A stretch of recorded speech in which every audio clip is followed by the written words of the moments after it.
I'm a flight attendant. My wife is extremely successful, but she doesn't love me. Once every month, she takes a flight I happen to be working on. And every single time, she's accompanied by a different handsome man. It feels like a knife twisting in my heart, yet all I can do is silently endure it. On her most recent trip, just before landing, I walked over to her. I leaned in close and whispered in her ear. Stella, I'll agree to the divorce. I'm off tomorrow. Let's get it done. The plane cruised steadily at 30,000 feet. I was in the rear galley checking the meal service when the purser approached. I straightened immediately. Ma'am. She took the checklist from my hands and glanced through it. You're qualified to move up to first-class service. Why haven't you applied? I don't think I'm good enough yet, I replied. I still have more to learn. Humility is a virtue, she said, but too much of it can hold you back. Go ahead and start heating the meals. She handed the list back and returned to first class. My gaze followed her, until it landed on seat 1A. No one knew that the most distinguished passenger in first class, the holder of an exclusive black card, was my wife. And seated beside her was a handsome man. There was no way I could serve first class. I couldn't bring myself to kneel down with a practiced smile and offer flawless service to my own wife and the man she brought with her. Not even after a year of marriage, a marriage that had never been consummated. I was someone Stella's grandmother had forced on her. My grandfather and her grandmother were old war comrades. On our wedding night, she unbuttoned half her blouse, then got up and went out to the balcony to smoke. Halfway through her cigarette, she turned her head and said, I own a lot of properties. I won't necessarily be home every night. Just do whatever you need to do. She kept her word. She came home maybe once a month. Later, I saw her in tabloids with other men. Before I could even call to ask her about it, my phone rang. It was her. If you want a divorce, I'll agree any time. Her words left me speechless. That day, all I could do was nod. I understand. Some time later, she came home. Still no divorce. Only then did I truly understand how desperate she was to end our marriage. But I pretended to be asleep, avoiding the topic. In the middle of the night, my pillow was soaked with tears. No one knew that I had fallen for her long ago. We had met 7 years earlier, but she had completely forgotten. Hello, sir. Here is your chicken and rice. Enjoy. After completing the meal service, I pushed the cart through business class. She was busy with work. The man beside her, dressed in a crisp shirt, was gazing at the clouds. The purser approached and crouched beside them. Ma'am, would you like to change into slippers? I can help you with your shoes. I can do it myself, thank you. Stella replied politely. Sir, let me help you with your shoes and get you some slippers. The man turned from the window. Thank you. At that moment, Stella looked up, and our eyes met. I immediately looked away, quickly pulling the cart down the aisle. 2 hours later, the plane landed. Please watch your step. Goodbye. After deplaning, the man wrapped his arm around her waist. The wind lifted the corner of his coat. Still looking? Someone said. They're already in their private car. I turned and saw my colleagues already collecting their luggage. I'm sorry, the purser said gently. You like her? I shook my head instantly. No. She patted my shoulder and smiled. Don't miss the next promotion opportunity. That evening, Stella came home. I hadn't expected her to. I was sitting on the couch with half-dry hair, staring at the TV, though my mind was completely blank. I wanted to ask her something, but the scene from the plane replayed in my head, and the words died before they could form. She sat at the other end of the sofa, taking a call. Only then did I notice the faint scent of alcohol on her. I grabbed a bag of chips, tore it open, and ate them one by one. Meeting at 9 tomorrow, she said as she hung up and looked at me. I met her gaze. Nothing you want to ask? She asked. I shook my head. I set the chips down and went to the bathroom. In the mirror, my face looked pale and empty. When I came out, she was on the balcony. A few seconds later, the light from her phone went out. She turned slightly, a smile lingering on her lips before fading away. I stood frozen.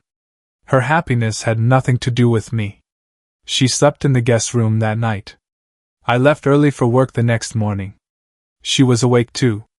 As the elevator descended, we stood on opposite sides. When it reached the ground floor, I got off. She continued down to the parking garage. The weather was terrible that day. The flight encountered severe turbulence, violent drops and lurches. After landing, passengers cried in relief. The incident trended online. Standing in the crowded terminal, I checked my phone. Not a single call. My sorrow had nothing to do with her either. I saw her again a month later. The weather was perfect. The flight was smooth. She was with the same man. His skin was very fair. At one point, he rested his head on her shoulder and fell asleep. That day was also International Women's Day. The airline prepared roses. Ladies and gentlemen, today is International Women's Day. A rose has been prepared for each female passenger. May all women be timeless and graceful. Happy Women's Day. Thank you, Stella said warmly. I never get flowers on holidays, but I get one on a plane. What a surprise. Good luck with your work, young man. The purser handed her the rose. Happy Women's Day. May I place it on your tray table? Fine. I returned to the galley, washed trays, and sat at my station, staring out at the clouds. My heart felt calm, and yet it ached. The clouds parted. I flexed my cold fingers and leaned my head back. Some people are simply not meant to be yours. Let her go. Let her walk away. Ladies and gentlemen, we will arrive in approximately 30 minutes. As the plane descended, I stood, walked over to her, and said softly, Stella, I'll agree to the divorce. I'm off tomorrow. Let's get it done. After work, I dragged a large suitcase behind me. I pressed my thumb to the scanner and pushed the door open. For once, she was home early. Was it because we were getting divorced? Maybe the house no longer felt suffocating now. I rolled the suitcase inside, started rice in the cooker, then went to the bedroom to pack. She stood in the doorway for a moment. Don't pack. The house is yours. My body stiffened. I turned and shook my head. You bought this place before we married. I didn't contribute anything. I can't take it. I went back to packing. She lingered, then left. That was good. I packed my clothes, gathered my toiletries, and prepared to take everything. It felt like I had only ever been a temporary guest here. Now it was time to leave. I didn't feel like the man of this house at all, just pathetic, pitiful, and useless. I hadn't expected her home, so I hadn't bought groceries. There was no point anymore. Not like before, when I'd cook several dishes whenever she returned, hoping to win her over. When the rice finished, I went downstairs and bought a few cold dishes. Dinner's ready. She set her book down and walked over. The food surprised her. I thought you wouldn't be home, that we'd just meet at the courthouse tomorrow. So I didn't buy groceries. This will have to do. She sat down and ate. Halfway through she spoke. Where did you get this? It's pretty good. She finished the entire bowl I'd served her. After dinner, I washed the dishes. She sat on the balcony, hands resting on the armrests, lost in thought. I realized I didn't know her at all. She was a CEO. I was a flight attendant. Our worlds never overlapped. And yet, a single ray of light from 7 years ago had engraved her into my heart, impossible to erase. Fate had been kind to bring us together. But we failed that kindness. She deserved someone better. If people were pearls beside her, I would be a dull stone.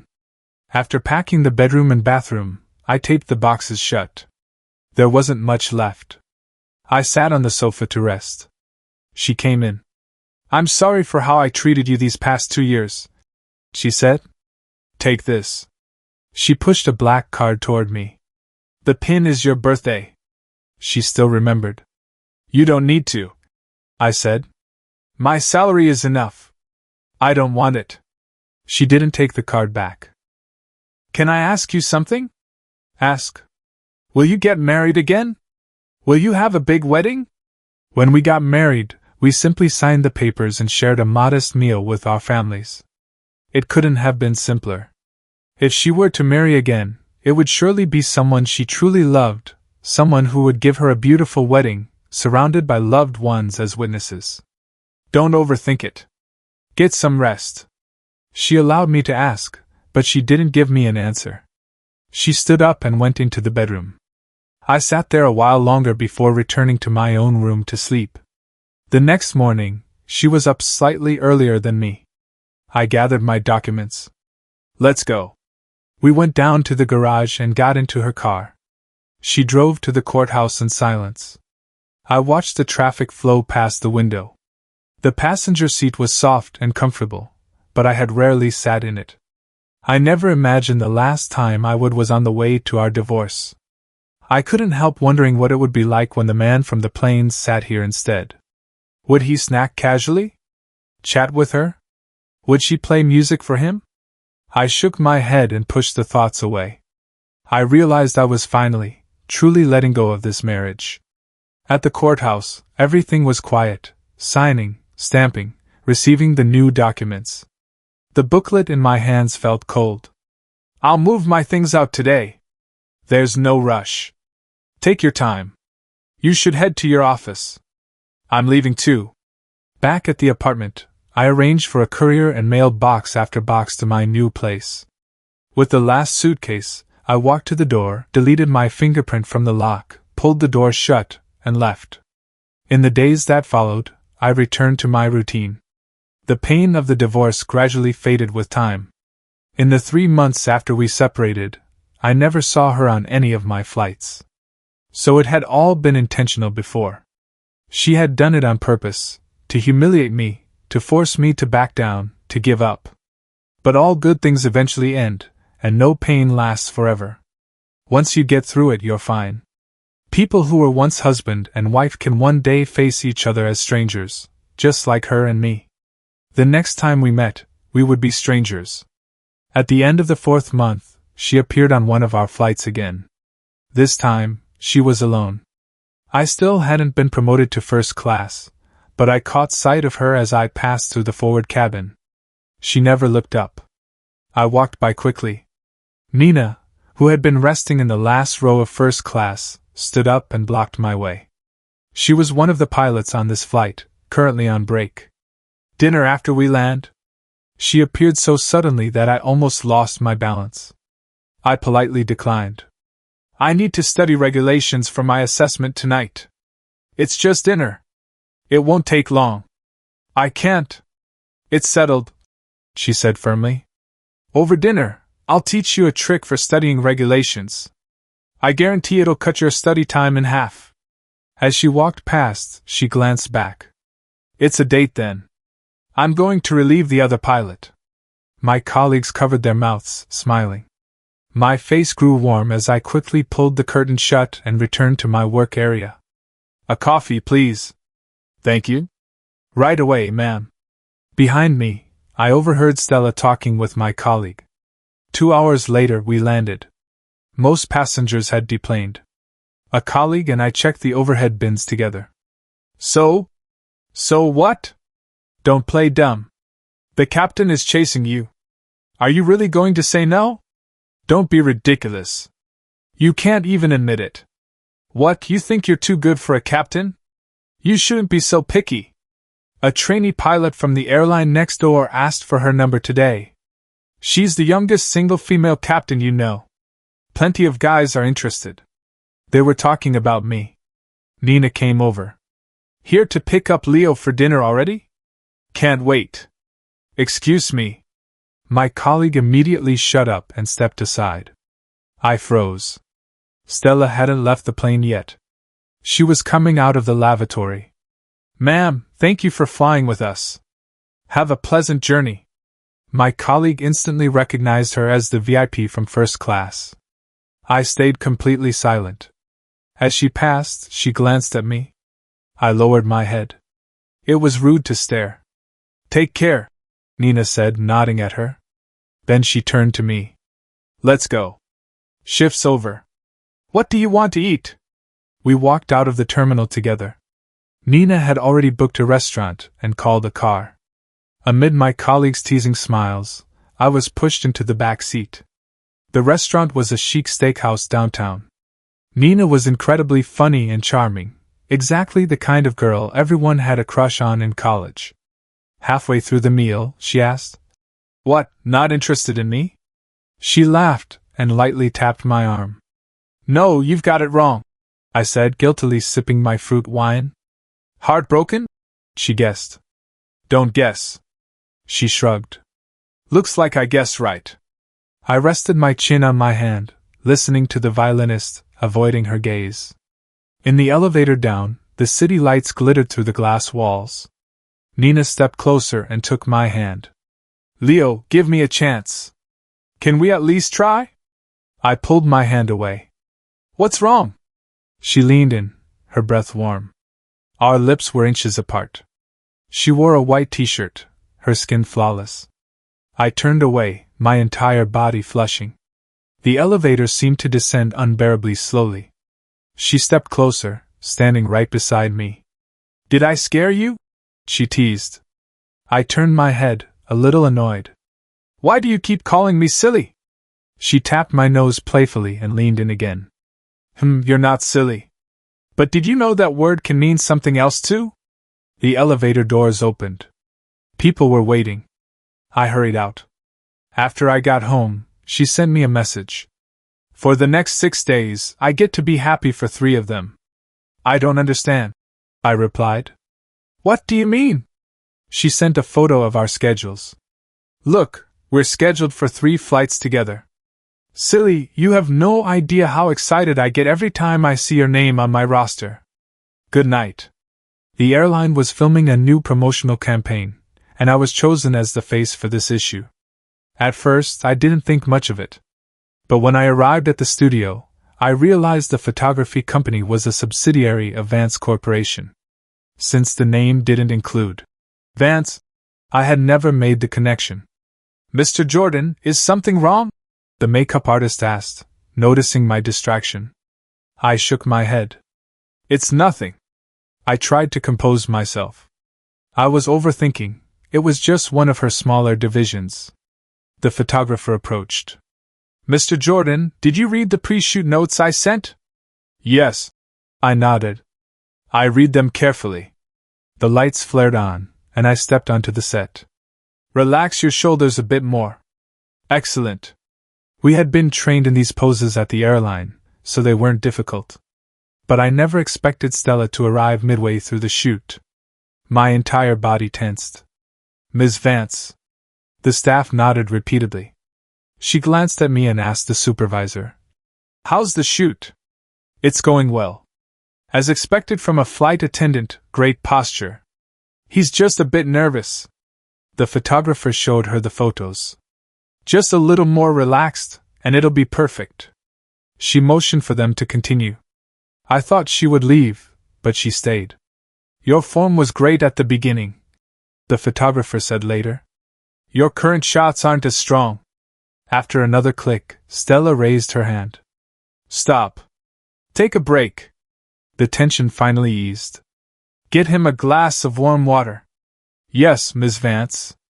She reviewed the photos while the makeup artist touched me up. "You're doing great," the artist said. "You look handsome just standing there." I glanced at Stella. She looked up from the screen, met my eyes, then walked over. "Don't be nervous," she said quietly. "Your shots are good." Even though it was my photo, guilt washed over me, as if I'd been caught snooping. When I met her gaze, the memory snapped into place. I asked quietly, uncertain, "Did we date?" I'd had a brief relationship during my freshman year of college. It ended so strangely and abruptly that I'd wished to erase it entirely. It was right after our military-style orientation. I was tanned dark from the sun. As I walked past the music building, I heard piano music and slipped inside to listen. Vivian back then was different, short hair, glasses. She sat at the piano, sunlight dancing across the keys with her fingers. She noticed me. Who's there? Embarrassed by my tan, I turned and ran. After that, I went often to listen to her play, doing everything I could to lighten my skin. Once I made some progress, I launched a full campaign to win her over. Vivian would always smile helplessly at. She rejected me again and again. But after a full month of my persistence, she finally agreed. Just when I thought I was about to have a romantic college relationship, she disappeared. She truly disappeared. I never saw her again. Eventually, I even began to wonder if that entire memory had been nothing more than something my mind had made up. Now, looking at Vivian standing in front of me, a surge of anger rose in my chest. I threw the book I was holding at her. It grazed her cheek, leaving behind a red mark. And then I froze. I had just assaulted my boss, an unforgivable workplace sin. Vivian bent down calmly, picked up the book and the photo, then walked over to me. "I'm sorry." That was the second time that day I'd heard her apologize. I ignored her, turned around, and went back to my desk, forcing myself to continue working. But after that, Vivian stopped pretending. Sometimes I genuinely couldn't tell whether I was her assistant, or if she was somehow mine. Even Chris noticed something was off between us. "I thought I brought in a well-connected new hire," he joked. "But it turns out he's the boss's crush. I'm on your side, by the way. When you two finally make it official, don't forget to put in a good word for me. Maybe I'll get a few extra vacation days." I didn't think Vivian and I had a future. The memory of telling her everything about my history with Lauren made me cringe so hard I could have built a house out of it. That was, until we went on a business trip to a neighboring city together. The moment the car crashed on the highway, Vivian threw herself over me, gripping me tightly, as if shielding me with her own body. Luckily, we survived. We were injured, but not fatally.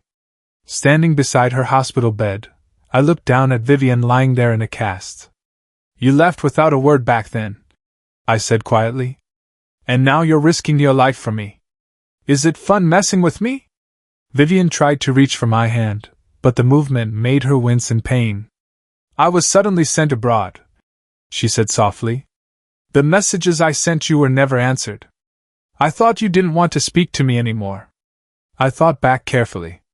I had never received any messages. Then it hit me, my old account. One I hadn't used in years. It had been so long that when I tried to log in again, the password was wrong. I didn't bother recovering it. I just created a new one. I sat on the edge of the bed, deflated. Forget it. Maybe it's just fate. Get some rest. I'm leaving. Vivian called out to me. I can't work with this cast on. Shouldn't you move your office into my hospital room so you can report to me on time? And just like that, my workstation was moved, from Vivian's office to her hospital room. After being hospitalized, she became much more fragile. It was always, "This hurts," or "That hurts." I found myself becoming gentler and gentler with her, afraid I might cause her more pain. One day, I fell asleep at my desk. In my haze, I felt someone approach, and a light kiss landed on my forehead. "How could it be fate?" she whispered. "Destiny brought a better version of you back to me. This time, it's my turn to pursue you." I kept my eyes tightly shut, not daring to open them. Vivian's courtship was so grand that the entire company knew she had a crush on someone who wasn't reciprocating. Every time I walked past my colleagues, I feared they'd notice something and I'd become the center of attention. Vivian took me everywhere. At a dinner, someone pushed a glass of wine toward me. Vivian immediately took it away. "Mr. Lee is allergic to alcohol." She didn't drink the wine herself, she simply placed it in front of her, but the message was clear. No one dared force Vivian to drink. Naturally, no one bothered me either. It started raining when we left that night. Vivian was driving me home, but her car couldn't fit down my narrow alley. She took off her suit jacket and held it over her head. "Quick, get under." I ducked beneath it as she shielded me while we ran down the alley. A group of students ran past us. In that moment, I felt like I was back in college again. By the time we reached my building, Vivian's jacket was soaked. I reached out and brushed the rain from her hair. She froze, not daring to move. I wrapped my arms around her neck. Vivian, you're even more beautiful now than you were back then. Why don't we pick up where we left off in college? The next day at the office, rumors spread that the boss had finally won over her crush. Chris, that loudmouth, made sure everyone knew by the afternoon that Vivian and I were dating. I never thought about how long this relationship would last. To me, it was about making up for something that had ended far too abruptly. So when Vivian and I got our marriage license, I was still in disbelief. I accompanied Vivian to a business conference. She held my hand the entire time, telling everyone we met that they were invited to our wedding. I'm going to get some air, I said. As I turned to leave, my eyes scanned the room, and I thought I saw a familiar face. I shook my head. Lauren wouldn't be in Boston. Lauren was distractedly fending off people who came to toast her. Ms. Vance, I'll send you the collaboration proposal later. Please take a look. She nodded. Just give it to my assistant. The word caught in her throat. Assistant? She hadn't had one in a long time. The last one had been fired for making too many mistakes. At first, she'd found it amusing, cultivating a delicate flower, watching him bloom. It was fulfilling. Just like Henry. He had been her proudest creation. But sometimes, when a flower bloomed too magnificently, it became boring. So she decided to nurture someone new. She'd forgotten, not every flower was a Henry.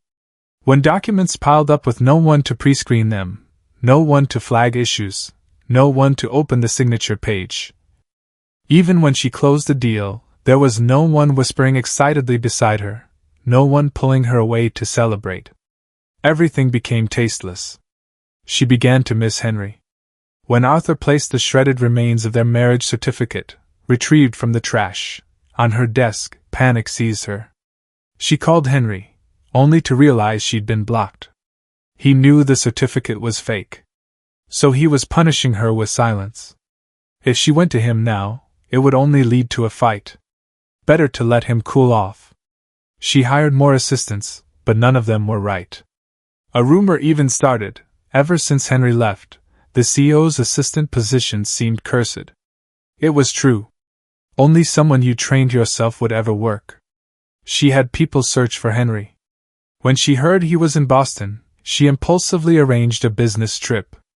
Lauren sipped her wine when a figure flashed past her peripheral vision. She pushed through the crowd, but the person was gone. When had she started missing Henry so much that she was hallucinating? Ms. Vance, why are you drinking alone? Lauren turned to see Vivian Lynn of Zenith Corp., the woman she hoped to partner with. It's nothing, Lauren said. I just thought I saw someone who looked like my former assistant. Vivian smiled and raised her glass. I've heard your assistant is exceptionally talented. Many companies tried to poach him. He's secured quite a few major projects. Lauren felt a surge of pride. You flatter me. I trained him myself. Naturally, he's loyal. Vivian took a sip. Is that so? Lauren wanted to discuss business, but Vivian put down her glass and walked outside. Not wanting to miss the chance, Lauren followed. Vivian crossed the terrace garden and found me sitting quietly, watching the city lights. I had just looked up when her lips were suddenly on mine. She was unusually fierce, not letting go until I was breathless. I glared at her. Should we go back? Yes. Let's go home. As I turned, I heard movement nearby. I looked over and saw Lauren, hidden in the shadows, shock and disbelief on her face. It took her a moment to speak. I nodded. She walked away. After a few more shots, I was stopped again. My palms were sweating. She approached and gently placed her hand on my shoulder. Close your eyes. Take a deep breath. I froze. Her gaze deepened. Don't open them until you're completely relaxed, she said. Imagine everyone here is an animal. I did, imagining the makeup artist as a rabbit, the designer as a goat, the photographer as a monkey, and her as an elegant, cold lioness. She removed her hand. I opened my eyes. This time, I was finally relaxed. She stepped back, and the photographer handed her the camera. "Miss Vance, why don't you take a few shots?" She actually did. Strangely enough, with her behind the camera, all my nervousness disappeared. I felt calm, almost steady. During the shoot, I overheard some of the staff whispering among themselves. Apparently, she had won a prestigious photography award before. No wonder her presence felt different, focused, sharp, confident. The rest of the shoot went incredibly smoothly. Solo shots, poses with props, staged scenes, everything flowed naturally, without a single hitch. "Thank you for your hard work, Mr. Jordan. We're all done. You can head home." "You all worked harder than I did," I replied sincerely, nodding in thanks. "It's getting cold. Put your jacket on." I turned surprised. Nina had appeared beside me without me even noticing. "When did you get here?" "A little while ago. My flight landed, so I rushed over." She crossed her arms dramatically. "I'm standing right here, an entire person, and you didn't notice me at all. Heartless." She tapped my nose, pretending to be offended. I swatted her hand away with a laugh. "I was focused on the shoot. How was I supposed to notice anything else? Wait here. I'll grab my things." I went back to the makeup station to collect my belongings. As I passed the workstations, Stella was still reviewing the photos, completely absorbed. "You should take the photo team out to dinner," she said without looking up. "They worked hard today." When I returned to Nina, she took my hand and whispered, "You invite everyone." "It's on me." I froze. If Stella hadn't been there, I probably would have agreed immediately. But with her present, everything felt awkward. "What's wrong?" Nina asked. "Never mind. I'll do it," she said, assuming I was just shy. She walked over to the photographer and clapped him on the shoulder. "Hey! Thanks for all the hard work today. Let's get everyone together for dinner, my treat." The crew lit up with excitement, though the photographer hesitated. "Oh no, miss, it's just our job. We really shouldn't. Come on, don't be polite." After that, no one refused. I glanced towards Stella. She was still staring at the screen, silent and composed. Watching her like this, I realized she really did have the air of an artist. Not the cold CO I'd always imagined, but someone deeper, someone I'd never truly known. The photographer walked up to her. "Ms. Vance, Mr. Jordan's girlfriend is treating us to dinner." Even then, everyone seemed tense, as if they were waiting for her approval. "Let's go," she said simply, closing her laptop and standing up. A collective sigh of relief swept through the room. Nina smiled brightly and squeezed my hand. "Let's go." Because we were such a large group, we chose a Chinese restaurant. Nina didn't notice anything unusual, but I felt a strange tension hanging in the air. Of course, no one else knew about my history with Stella, so I was the only one feeling it. Once we ordered, the conversation warmed up. "So, miss, what do you do for work?" someone asked Nina. "I fly planes," she said with a smile. The table erupted in gasps. "A captain?" She nodded. "That's amazing. No wonder you're so stunning. I heard pilots are 1 in a million." Someone laughed. "We see beautiful women all the time, but when you walked into the studio today, every guy was sneaking glances. A captain and a flight attendant, match made in heaven." I felt my face heat up. Another voice chimed in. "Honestly, I've worked with a lot of flight attendants, but Mr. Jordan really stands out. He's got this quiet presence, like a deep, calm lake. And his skin is incredible," someone added. I lowered my head, embarrassed. "You're all too kind. The food's here," Nina announced. "Everyone must be tired. Let's eat."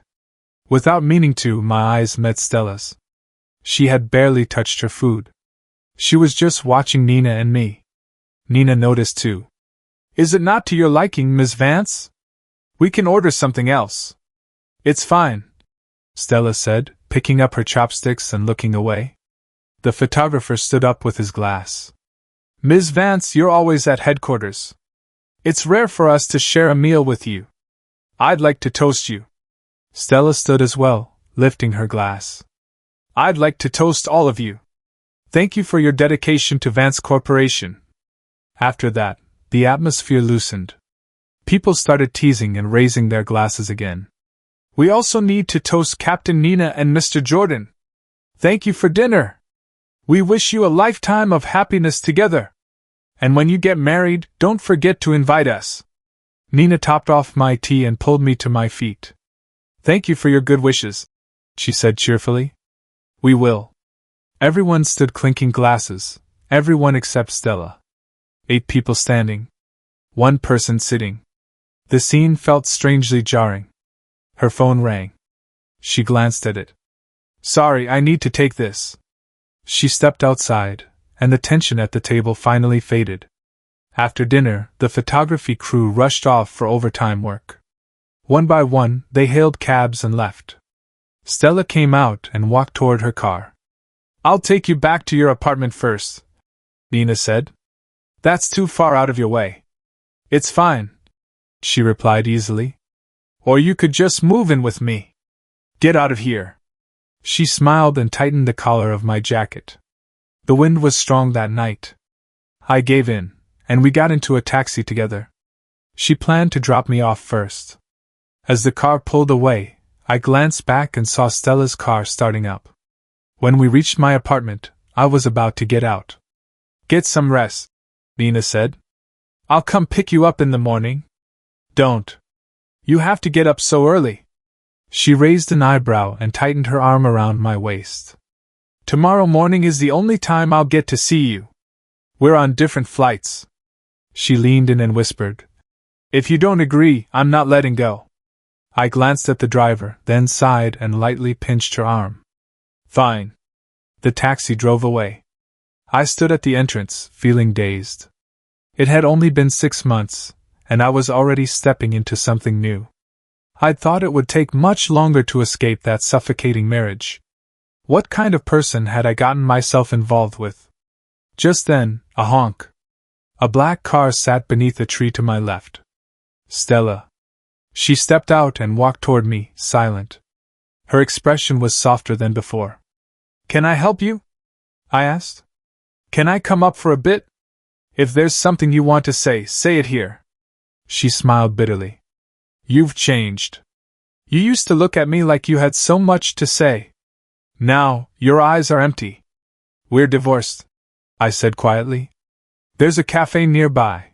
I need to go upstairs. She paused, then spoke softly. Leo. I regret it. Her words struck like lightning. She continued, voice trembling. I didn't cherish what you gave me. I thought you only wanted my family's money. I never truly saw you. She pulled out a fountain pen. I found this after you moved out. We met 7 years ago, didn't we? Memory rushed back. The alley. The knife. The fear. She had saved me that day, and walked away without ever looking back. I never forgot you, she whispered. But I didn't realize it until I lost you. I looked at the stars above us, beautiful, distant, cold. It's too late, I said softly. I can't go back. She stood on her toes and pressed a gentle kiss to my forehead. This time, she said quietly, I'll come to you. My phone buzzed. Asleep yet? Get some rest. Good night. I met Stella's eyes one last time. You should go. She nodded. As we turned away, she called out, Leo, what city are you flying to tomorrow?